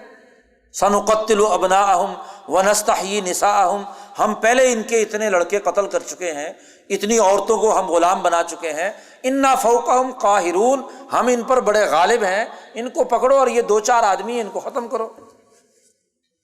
موسیٰ علیہ السلام نے اپنی قوم سے کہا استعینوا باللہ، اللہ کی مدد مانگو اور صبر و استقامت کے ساتھ اپنے نظریے پر ڈٹے رہو۔ یاد رکھو ان الارض للہ، یہ زمین اللہ کی ہے، یورثھا من یشاء من عبادہ، جس کو اپنے بندوں میں سے چاہتا ہے اللہ تعالیٰ وارث بناتا ہے۔ والعاقبۃ للمتقین، اور آخری انجام متقی لوگوں کا ہوگا۔ چنانچہ ایسے ہی ہوا، قرآن حکیم نے بتلایا کہ کیسے یہ جماعت کامیاب ہوئی اور فرعون اور اس کا پورا لشکر اور جماعت باوجود بہت سی سازشوں اور تدبیروں کے ناکام ہوئے۔ پھر یہی ایک واقعہ نہیں، اس کے بعد تقریباً 8-9 دفعہ ایسا ہوا، بہت سے عذاب میں گرفت میں آئے، اور پھر فرعون نے پیغام بھیجا موسیٰ علیہ السلام کہ اپنے رب سے یہ عذاب ٹلوا دو تو ہم ایمان لے آئیں گے، لیکن جب عذاب ختم ہوتا دوبارہ پھر وہی حرکت شروع کر دیتے۔ قرآن حکیم نے ان تمام عذابوں کا تذکرہ بھی بیان کیا ہے کہ فَأَرْسَلْنَا عَلَيْهِمُ الطُّوفَانَ وَالْجَرَادَ وَالْقُمَّلَ وَالضَّفَادِعَ وَالدَّمَ آیَاتٍ مُفَصَّلَاتٍ، شدید طوفان آیا تو طوفان سے بچنے کے لیے موسیٰ سے دعا کروائی۔ ٹڈی دل کا ایک بہت بڑا حملہ ہوا جس نے ان کی پوری فصل اور تمام چیزیں کھا پی لی، جوئیں پڑنا شروع ہوئیں، ہر جگہ سے مینڈک ہی ٹرٹراتے ہوئے نکلنے شروع ہو گئے، تو بہت سی نشانیاں ظاہر ہوئیں۔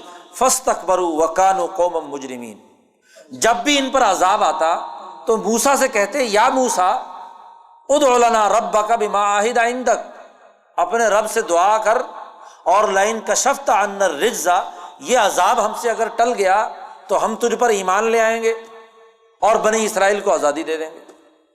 لیکن جیسے ہی عذاب ختم ہوتا تو پھر معاہدے سے منکر ہو جاتے۔ قرآن کہتا ہے 9 دفعہ مسلسل ان کی وعدوں کی خلاف ورزی کے بعد فانتقمنا منہم، ہم نے ان سے انتقام لیا، اور فاغرقناہم فی الیم، دریائے نیل میں ہم نے انہیں غرق کر دیا، بانہم کذبوا بآیاتنا وکانوا عنہا غافلین۔ اور وہ زمین جس پر یہ فرعون اور متکبرین کی حکمرانی تھی اسے ہم نے تقسیم کر دیا ان غریب اور کمزور لوگوں میں جو موسیٰ علیہ السلام کے ساتھ تھے۔ وَأَوْرَثْنَا الْقَوْمَ الَّذِينَ كَانُوا يُسْتَضْعَفُونَ مَشَارِقَ الْأَرْضِ وَمَغَارِبَهَا الَّتِي بَارَكْنَا فِيهَا، جن کو کمزور بنا دیا گیا تھا ہم نے انہیں زمین کا وارث بنا دیا۔ تمت کلمۃ ربک الحسنی علی بنی اسرائیل بما صبروا، ان کے صبر و استقامت کی وجہ سے تیرے رب کا کلمہ مکمل ہو گیا۔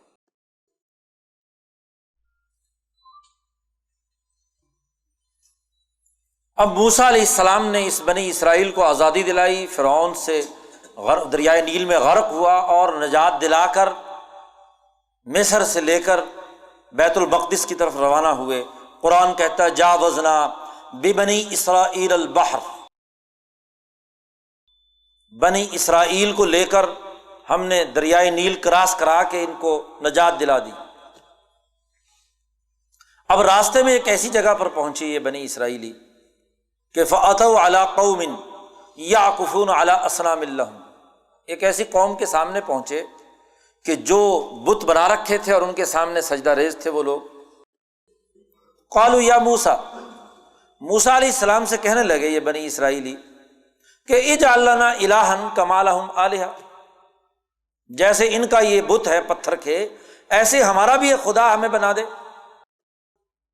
موسیٰ علیہ السلام نے کہا عجیب بات ہے، انکم قوم تجہلون، تم تو بڑی جاہل قوم ہو، ابھی تو فرعون کے عذاب سے اور اس کی خدائی سے چھٹکارا پا کر تمہیں لے کر آیا ہوں، اور یہاں آ کر کہتے ہو ہمیں ایک ایسا اور خدا بنا دے، آسمان سے گرا کھجور میں اٹکا۔ 200 سال یہ فرعون کے غلام رہے اور غلامی اتنی رچ بس گئی، مٹھی چاپی کرنے کا اتنا شوق تھا کہ اب آ کر یہاں کہتے ہیں فرعون نہیں مل رہا تو چلو پتھر کا بت بنا دے تاکہ اس کی خدمت کیا کریں، اس کے سامنے جھکا کریں۔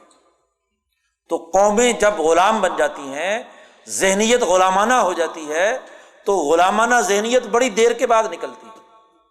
تو یہ بھی بنی اسرائیل کا حال کہ 200 سال بنی اسرائیل غلام رہے فرعون کے، اور وہاں سے نکلے تو اب کہتے ہیں کہ ایک بت بنا دے، اجعل لنا الہا کما لہم آلہہ قال انکم قوم تجہلون، تم تو بڑی جاہل قوم ہو۔ ان ہؤلاء متبر ما ہم فیہ وباطل ما کانوا یعملون۔ موسیٰ نے کہا عجیب بات ہے، اغیر اللہ ابغیکم الہا، کیا اللہ کو چھوڑ کر کوئی اور تمہارے لیے خدا تلاش کروں؟ وَهُوَ فَضَّلَكُمْ عَلَى الْعَالَمِينَ، اور اس نے تمہیں بڑی فضیلت دی ہے جہان والوں پر کہ تمہیں اس غلامی سے نجات دی اور آزادی اور حریت تمہیں نصیب ہوئی۔ اب قوم کو بڑی مشکل سے سمجھایا لیکن غلامانہ ذہنیت راسخ ہو چکی۔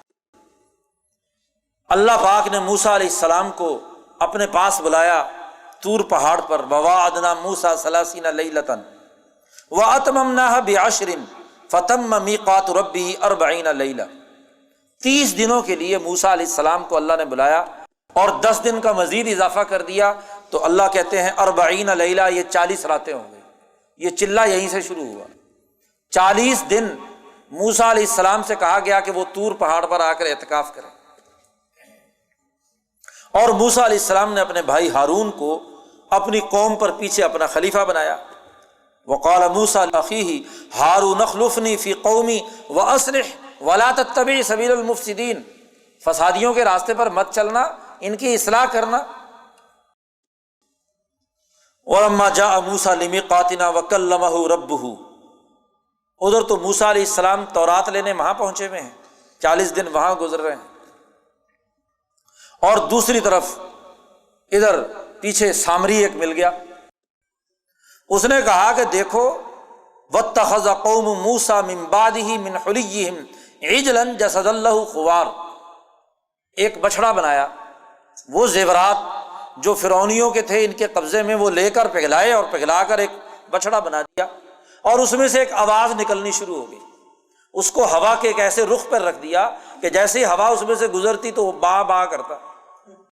انہوں نے کہا اچھا، انسان جب گرنے پہ آتا ہے تو محض ایک آواز، اور وہ بھی جانور کی آواز، اس کے سامنے گر پڑتا ہے۔ غلامانہ ذہنیت اتنی خراب ہوتی ہے۔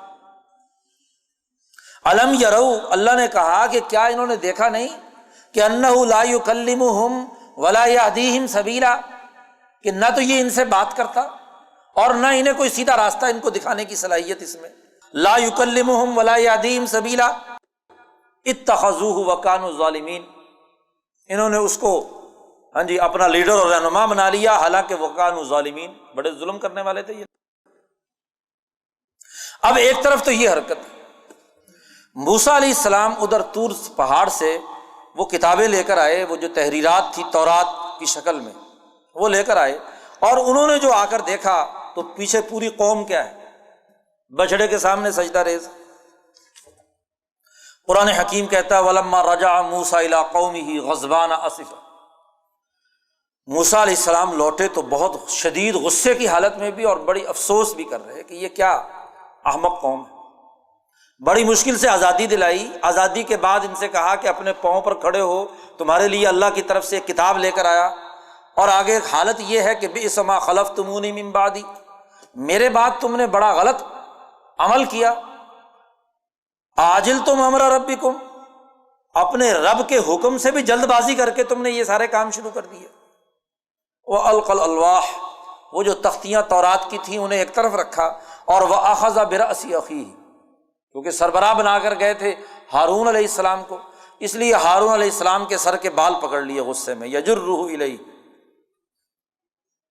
ہارون نے کہا قال ابن ام ان القوم استضعفونی وکادوا یقتلوننی، ہارون علیہ السلام نے کہا کہ بات یہ کہ میں اکیلا اور یہ ساری قوم، اس نے مجھے کمزور بنا لیا، اور قریب تھا کہ یہ مجھے قتل کر دیتے، کادوا یقتلوننی، اس لیے فلا تشمت بی الاعداء، مجھ پر دشمنوں کو ہنسنے کا موقع مت دو، اور مجھے ظالم قوم میں مت شمار کرو۔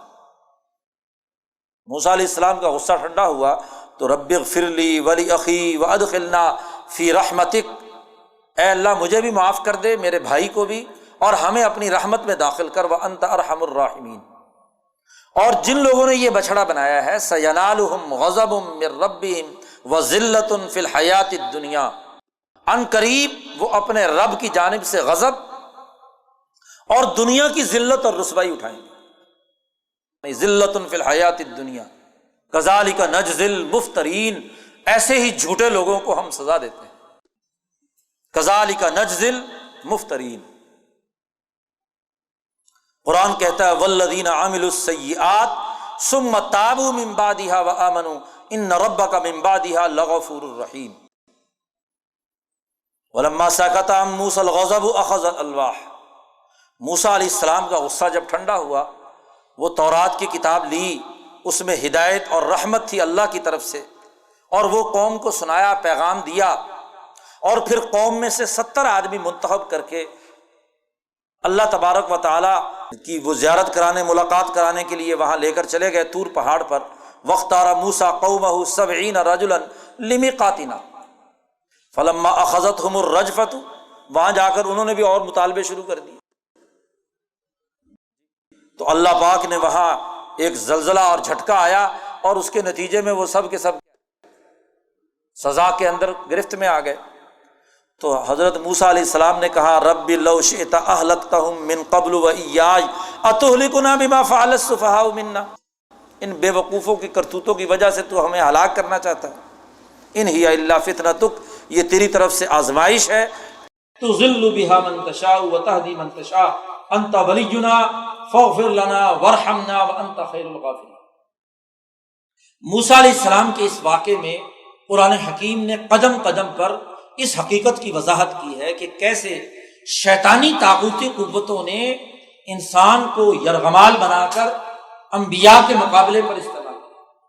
وہی جو آدم کو کے سامنے شیطان نے دشمنی کی، وقاسمہما انی لکما لمن الناصحین، جو وہاں اس نے دھوکہ دینے کی کوشش کی، وہی شیطانی عمل ہر نبی کے مقابلے پہ انسان نما شیطانوں سے کیا ہے ہوا۔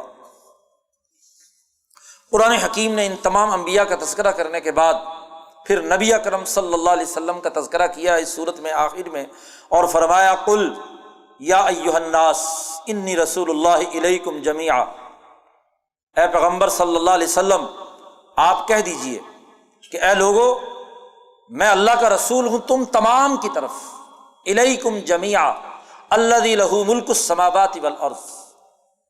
بخاری شریف میں حدیث آتی ہے، نبی اکرم صلی اللہ علیہ وسلم نے ارشاد فرمایا کہ 5 باتیں میری خصوصیت، ان میں سے خصوصیت یہ کہ مجھ سے پہلے جتنے انبیاء گزرے وہ اپنی اپنی قوم کی طرف مبعوث ہوئے، اور وبعثت الی الناس کافۃ، میں تمام انسانوں کی طرف مبعوث ہوا۔ قرآن حکیم نے یہاں انی رسول اللہ الیکم جمیعا یا ایھا الناس تمام انسانیت کو مخاطب کیا ہے، یعنی قرآن کا یہ پیغام اور حضور اقدس صلی اللہ علیہ وسلم کی یہ نبوت تمام انسانوں کے لیے ہے۔ آپ صلی اللہ علیہ وسلم کی اس نبوت کے پیغام کو ماننا تمام انسانوں کے لیے ضروری ہے۔ لا الہ الا ہوا یحیی و یمیت، اللہ کے علاوہ کوئی اور خدا نہیں، وہی زندہ کرنے والا اور موت دینے والا ہے۔ فآمنوا باللہ ورسولہ النبی، اللہ پر ایمان لاؤ اور اپنے اس رسول پر ایمان لاؤ جو النبی الامی، جو نبی امی ہے، الذی یؤمن باللہ وکلماتہ واتبعوہ لعلکم تہتدون، اور محمد صلی اللہ علیہ وسلم کی اتباع کرو تاکہ تم ہدایت پا جاؤ۔ ومن قوم موسیٰ امۃ یہدون بالحق وبہ یعدلون، موسیٰ علیہ السلام کی قوم میں سے ایک جماعت ایسی تھی کہ جو حق پر ہدایت یافتہ تھی اور عدل و انصاف کے مطابق زندگی بسر کرنے والی تھی۔ مفسرین نے یہاں ایک واقعہ بیان کیا ہے، اور مفتی شفیع صاحب نے بھی معارف القرآن میں وہ واقعہ بیان کیا ہے کہ یہ امت کون ہے۔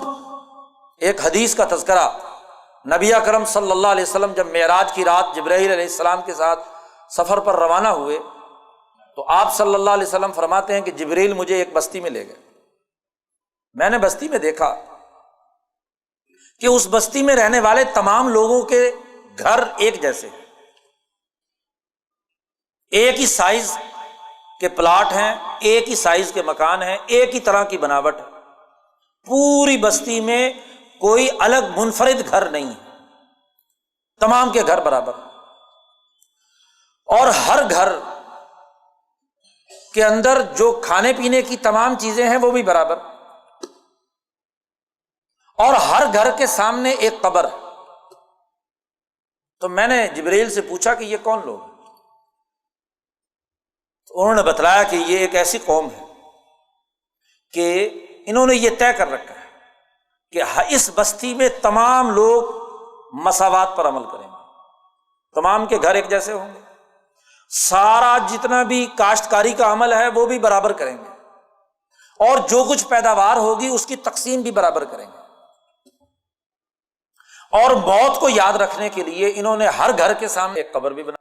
اور اس آیت کی تفسیر میں اس کو بیان کیا گیا کہ من قوم موسیٰ امت، یہ موسیٰ کی قوم میں سے ایک ایسی امت، ایک ایسی جماعت ہے، یہدون بالحق وبہ یعدلون، یہ یعدلون خاص طور پر کہ وہ عدل و انصاف کرنے والے ہیں، عدل و مساوات کے مطابق اپنی سوسائٹی بنانے والے ہیں۔ قرآن حکیم نے یہاں موسیٰ علیہ السلام کی اس قوم کا تذکرہ کیا ہے، اور پھر اسی ضمن میں جو واقعہ سورۃ بقرہ میں پہلے بیان ہو چکا ہے اس کا یہاں پر تذکرہ، اور اسی ضمن میں قرآن حکیم نے اور واقعات یہاں پر بیان کیے ہیں جو موسیٰ علیہ السلام کے بعد بنی اسرائیل کے اندر رہے۔ یہ تمام واقعات بیان کرنے کے بعد قرآن کہتا ہے فخلف من بعدہم خلف ورثوا الکتاب یاخذون عرض ھذا الادنی ویقولون سیغفر لنا وَإِن یأتِہم عرض مثلہ یأخذوہ۔ قرآن حکیم کہتا ہے کہ ان کے بعد ایسے جانشین پیدا ہوئے جو کتاب کے وارث بنے، یاخذون عرض ھذا الادنی، یہاں کی کم تر چیزوں کو انہوں نے لے لیا، اس کا حصے دار بن گئے۔ تو اللہ پاک نے فرمایا کہ ناخلف لوگ ہمیشہ نااہلی کا مظاہرہ کرتے رہے، اور جو واقعتاً اس کتاب پر عمل کر کے کام کرنے والے تھے، خلیفہ اور جانشین تھے، وہ ہمیشہ کامیاب ہوئے۔ اور پھر آخر صورت میں دوبارہ وہ آدم علیہ السلام کا تذکرہ کرتے ہوئے وہی عہد میثاق کا ذکر کیا کہ وَإِذْ أَخَذَ رَبُّكَ مِن بَنِي آدَمَ مِن ظُهُورِهِمْ ذُرِّيَّتَهُمْ وَأَشْهَدَهُمْ عَلَىٰ أَنفُسِهِمْ، آدم کی پوری اولاد جمع کر لی، اور جمع کر کے تمام سے اللہ نے پوچھا أَلَسْتُ بِرَبِّكُمْ، کیا میں تمہارا خدا نہیں ہوں، رب نہیں ہوں؟ تو قالوا بلا، سب نے کہا کہ ہاں۔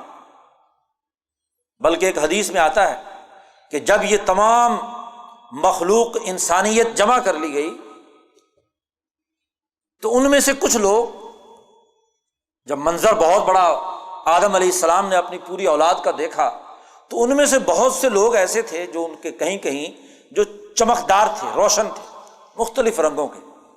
اللہ سے پوچھا آدم علیہ السلام نے کہ یہ میرے کون کون سے بیٹے ہیں، یہ جو بہت چمکدار شکل و صورتوں میں نظر آ رہے ہیں؟ تو اللہ تبارک و تعالیٰ نے کہا کہ جو اس اولاد آدم میں سے انبیاء بنیں گے، خاص طور پر حضرت داؤد علیہ السلام کا رنگ بہت ہی عجیب و غریب تھا۔ تو آدم علیہ السلام نے کہا کہ یہ کون ہے؟ اللہ نے کہا کہ یہ تمہارا بیٹا داؤد ہے۔ آدم نے پوچھا اس کی عمر کتنی؟ انہوں نے کہا اس کی عمر 60 سال۔ آدم علیہ السلام نے کہا کہ عمر بڑی تھوڑی ہے، بندہ بڑا خوبصورت ہے، ہاں جی، بہت عمدہ اس کے رنگ و روشنیاں ہیں، چمک ہے، اور عمر بڑی تھوڑی ہے۔ ایسے کرو کہ میری عمر میں سے 40 سال اس کو دے دو۔ اللہ تعالیٰ نے تحریر لکھوا لی، اور وہ 40 سال کی عمر آدم کی عمر میں سے کم کر کے کیا ہے، داؤد کی عمر میں لکھوا دی۔ تو آدم کی یہ پوری کی پوری اولاد جمع کی گئی، اور پوری کی پوری اولاد سے یہ معاہدہ کیا گیا، الست بربکم قالوا بلا شہدنا ان تقولوا یوم القیامت انا کنا عن ھذا غافلین۔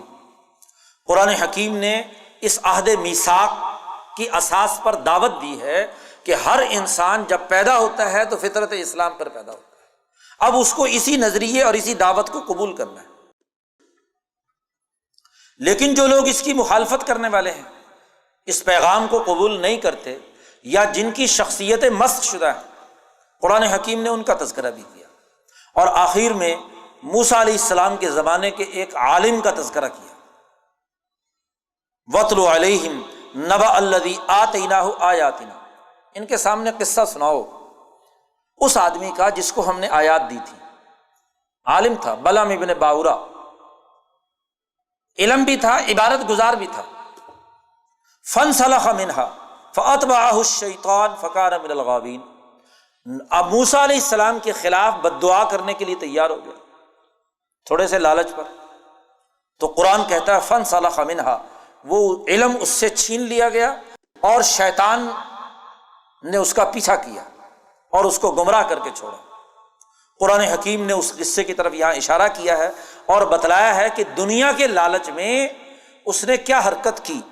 اس کی مثال دیتے ہوئے قرآن نے کہا فَمَثَلُهُ كَمَثَلِ الْكَلْبِ، اس کی مثال ایسے ہی جیسے کتے کی مثال۔ کتا لالچی ہوتا ہے، خواہش پرست ہوتا ہے۔ اور دوسری جگہ پہ حضور نے حدیث میں ارشاد فرمایا کہ الدنیا جیفۃ وطالبها کلابها، یہ دنیا مردار ہے اور اس کے طلب کرنے والے کتے ہیں۔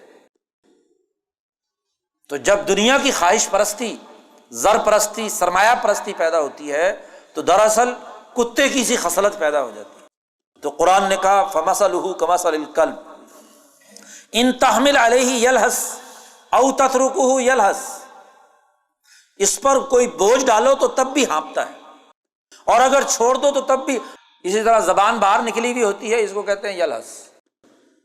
ذَلِكَ مَثَلُ الْقَوْمِ الَّذِينَ كَذَّبُوا بِآيَاتِنَا، یہ مثال ہے ان لوگوں کی جو ہماری آیات کا انکار کرتے ہیں۔ فَقْصُصِ الْقَصَصِ، یہ واقعات ان کے سامنے بیان کریں، لَعَلَّهُمْ يَتَفَكَّرُونَ، تاکہ یہ لوگ غور و فکر سے کام لیں۔ قرآن حکیم کہتا ہے وَلَقَدْ ذَرَأْنَا لِجَهَنَّمَ كَثِيرًا مِنَ الْجِنِّ وَالْإِنسِ، ہم نے ضرور جہنم کو بھرنا ہے بہت سے جنات اور انسان سے۔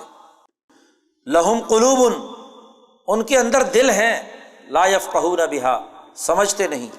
وَلَهُمْ أَعْيُنٌ، آنکھیں ہیں لیکن دیکھتے نہیں۔